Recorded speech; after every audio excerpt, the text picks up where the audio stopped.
Hi, this is Megan Jacks, Creative Memories Independent Advisor, and today I'm going to show you how to make this wavy border using the Creative Memories 12-inch decorative trimmer.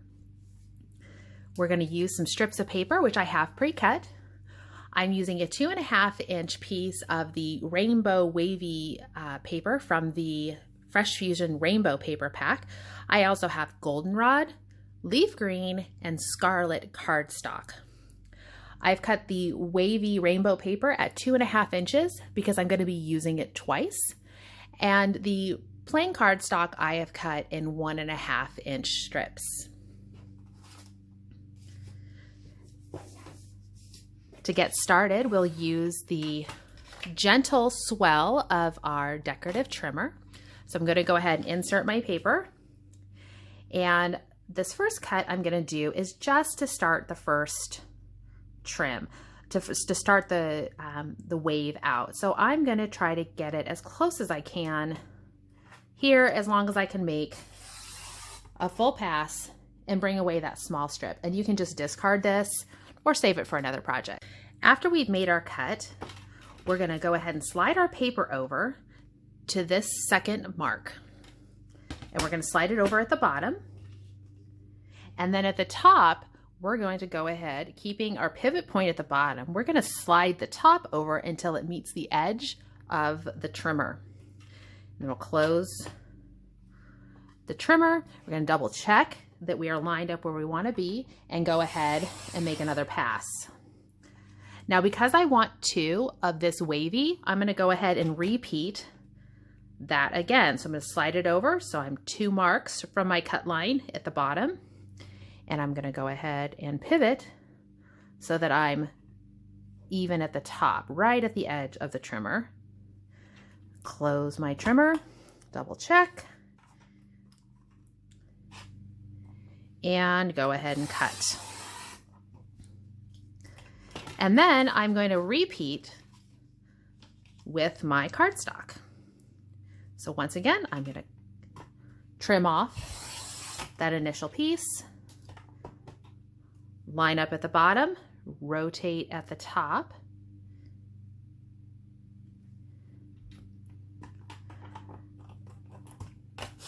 close and cut.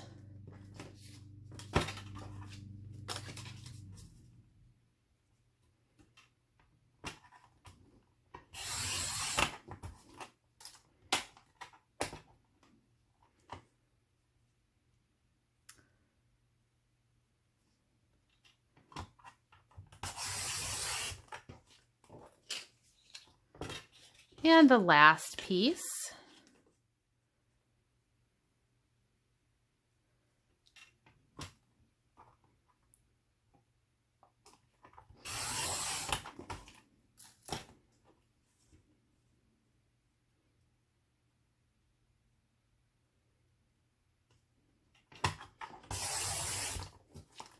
Now I have all 5 pieces.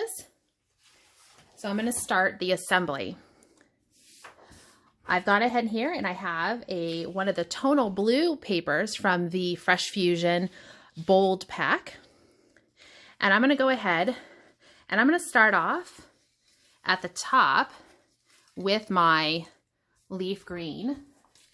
And I'm only going to apply adhesive to the right half of my border strip. And that'll make sense in just a little bit why I'm doing that. And this whole thing angles a little bit. So I'm going to start over here a little bit down and let this naturally fall up to the top. And then I'm going to grab one of my designs here. And I want to figure out, okay, I want to pay attention to the fact that my pattern here, this is how they were cut. So that's how I'm going to put them on. This will be the first one that I apply.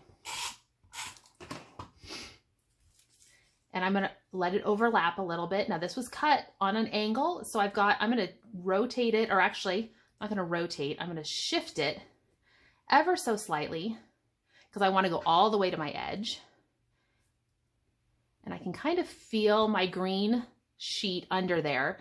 So I'm going to move it down.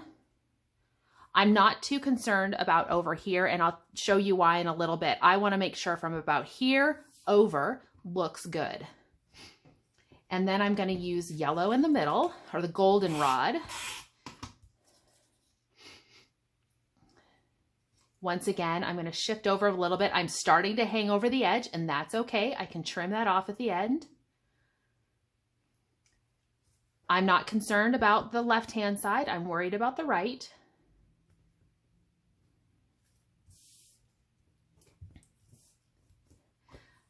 Bring in my next pattern piece. And you might use a little more adhesive. I'm trying to keep this fairly quick with showing you how to do this. And then here's the final piece with scarlet. Bring it over.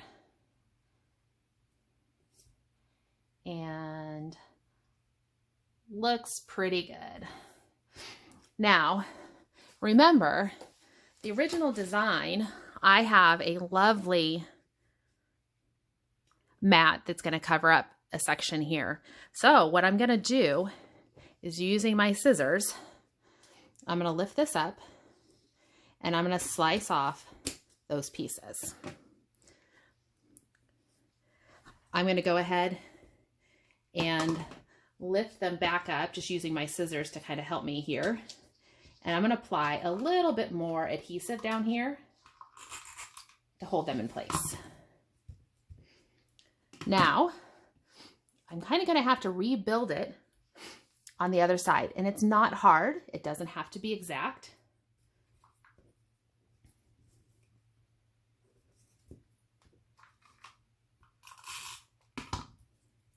And I'm going to go ahead and let it hang over a little bit.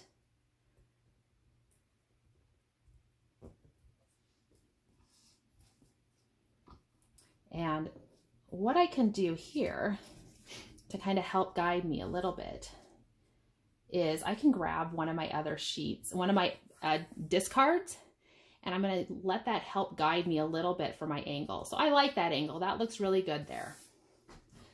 Then I can just lay the other pieces in on top to mimic this overlay here.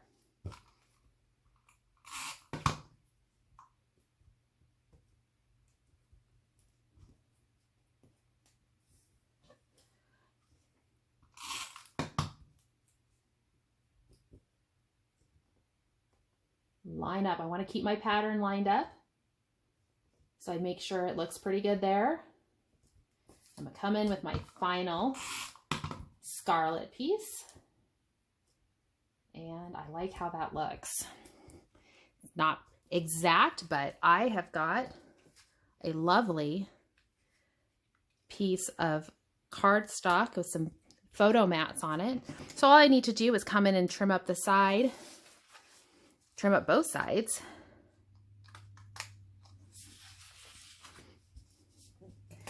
I've got a photo mat here. Here's the measurements. It's a piece of blue paper, 4 inches wide, navy on top of that at 3.5 inches wide. And it's got a space here. I'm showing a 3 by 4.5 inch photos. Got some stickers from the Fresh Fusion collection. And I've also got a set of 4 images to go on the other part here. Lower this down a little bit so it's not on that mat or on the border. And you can see here, I've got a 6 3/4 inch square, and that's with blue. And then I've got room for 3-inch square photos. So I hope you've had a chance to watch, to see what you can do. It's a great option. I could see doing this with school colors, with patterns, just have a fun time of it. Right now it's early September of 2020. The Fresh Fusion Rainbow paper pack is in last chance, along with the bold paper pack. So if you want to get it, head over there and grab it. And otherwise, you could try this technique with any other paper packs. Just have fun. It could be done all cardstocks, mix and match. Just have a good time with it. So I hope you've enjoyed, and I look forward to seeing you soon. Thanks.